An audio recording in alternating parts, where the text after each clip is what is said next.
Hello అండి అందరికీ. ముందుగా మా ఛానల్ని చూస్తున్న వాళ్ళందరికీ కూడా ఉగాది శుభాకాంక్షలు. విశ్వ వసునామ సంవత్సర ఉగాది శుభాకాంక్షలు.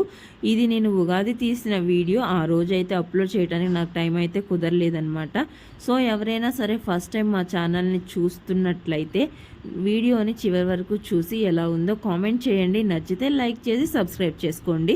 ఇప్పుడు నేను వీడియోలోకి అయితే వచ్చేస్తాను. ముందుగా ఉగాది రోజు మార్నింగ్ లేచి ఇల్లంతా కూడా క్లీన్ చేసేసుకుని పూజకైతే ప్రిపేర్ చేసుకుంటున్నాను అనమాట. దేవుడికైతే ముందుగానే నేను పూలతో అలంకరణ అయితే చేసేసుకున్నాను. ఇక్కడ ప్రసాదం కోసం సేమియా పాయసం అయితే ప్రిపేర్ చేస్తున్నాను.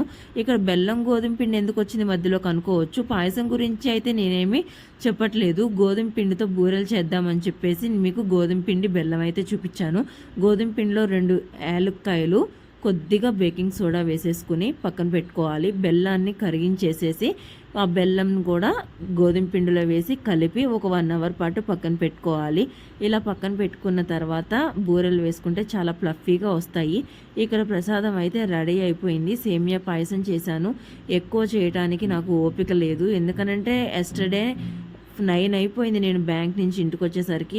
ఇంట్లో పని చేసేసరికి 11 అయింది. ఇంక మార్నింగ్ 5:30కి లేచి ఇంక ఇల్లంతా క్లీన్ చేసుకునే ఇంక 8:30 కల్లా పూజ అయితే ప్రిపేర్ చేసుకుంటున్నాను.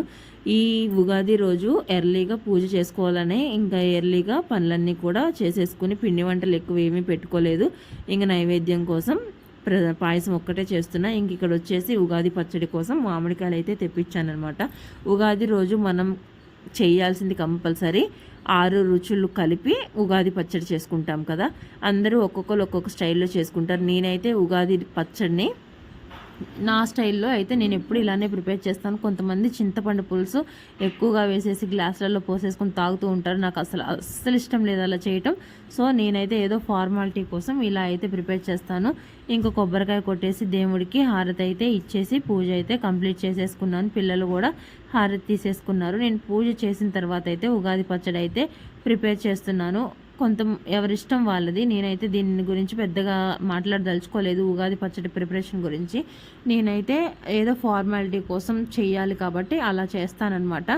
ముందుగా సన్నగా తరిమిన మామిడి ముక్కలు, బెల్లం, ఉప్పు, కారం, వేపపూత, చింతపండు అన్నీ కూడా వేసేసుకుని కలుపుకోవాలి. ఇలా కలుపుకున్న దాన్ని అందరికీ ఒక స్పూన్ పెట్టేసుకుని తింటే ఉగాది పచ్చడి అనేది రెడీ అయిపోతుంది అనమాట. నేనైతే ఎప్పుడు ఇలానే చేస్తాను. గ్లాసులో పోసుకొని ఎప్పుడు తాగనమాట. నాకైతే ఫస్ట్ అయితే బెల్లం తీపి అనేది ఎక్కువగా తగిలిందనమాట. మనకి ఏ రుచి అయితే తగులుతుందో అదే ఎక్కువ ఉంటుంది అని అంటూ ఉంటారు. నాకైతే స్వీట్ తగిలిందనమాట. ఇంకా మార్నింగ్ ముగ్గు వేసేసి ఇప్పుడు బయటికి వెళ్తున్నాం మేము. ఇంక బయటకు వచ్చాను కాబట్టి ముగ్గు వీడియో అయితే తీస్తున్నాను అనమాట.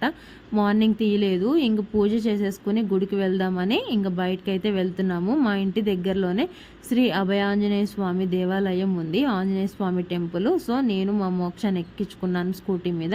వాళ్ళ డాడీ బండి మీద అయితే వెళ్తున్నారు. మాకు దగ్గరలోనే ఉంటుంది ఆంజనేయ స్వామి టెంపుల్ శ్రీరంగపురంలో. ఇంక మేము టెంపుల్కి వెళ్ళి దర్శనం అయితే చేసేసుకున్నాము. దర్శనం అయితే చాలా బాగా జరిగింది. ఉగాది కాబట్టి అందరూ కూడా పూజలు అయితే చేయించుకుంటున్నారు. మేము కూడా దేవుడి దగ్గరకి అర్చన అయితే చేయించుకున్నాము. అర్చన చేయించేసుకొని ప్రసాదం అయితే తిన్నాము. ఈరోజు గుళ్ళో ప్రసాదం ఏమేమి పెట్టారనంటే దద్దోజనం, పులిహోర, పాయసం అయితే పెట్టారు. అండ్ ఆల్సో ఉగాది కాబట్టి ఉగాది పచ్చడి కూడా పెట్టారు. ఇంకా మేము దేవుడి దర్శనం చేసేసుకుని డీమార్ట్కి అయితే వెళ్తున్నాము. డీమార్ట్కి వెళ్దామని పిల్లలు అడిగారనమాట. చాలా రోజులు వెళ్దామని. ఇంక ఈరోజు సెలవు అని చెప్పేసి తీసుకుని అయితే వెళ్తున్నా. ఇంతకి వెళ్ళి ఏమేమి తెచ్చామో వెయిట్ ఫర్ నెక్స్ట్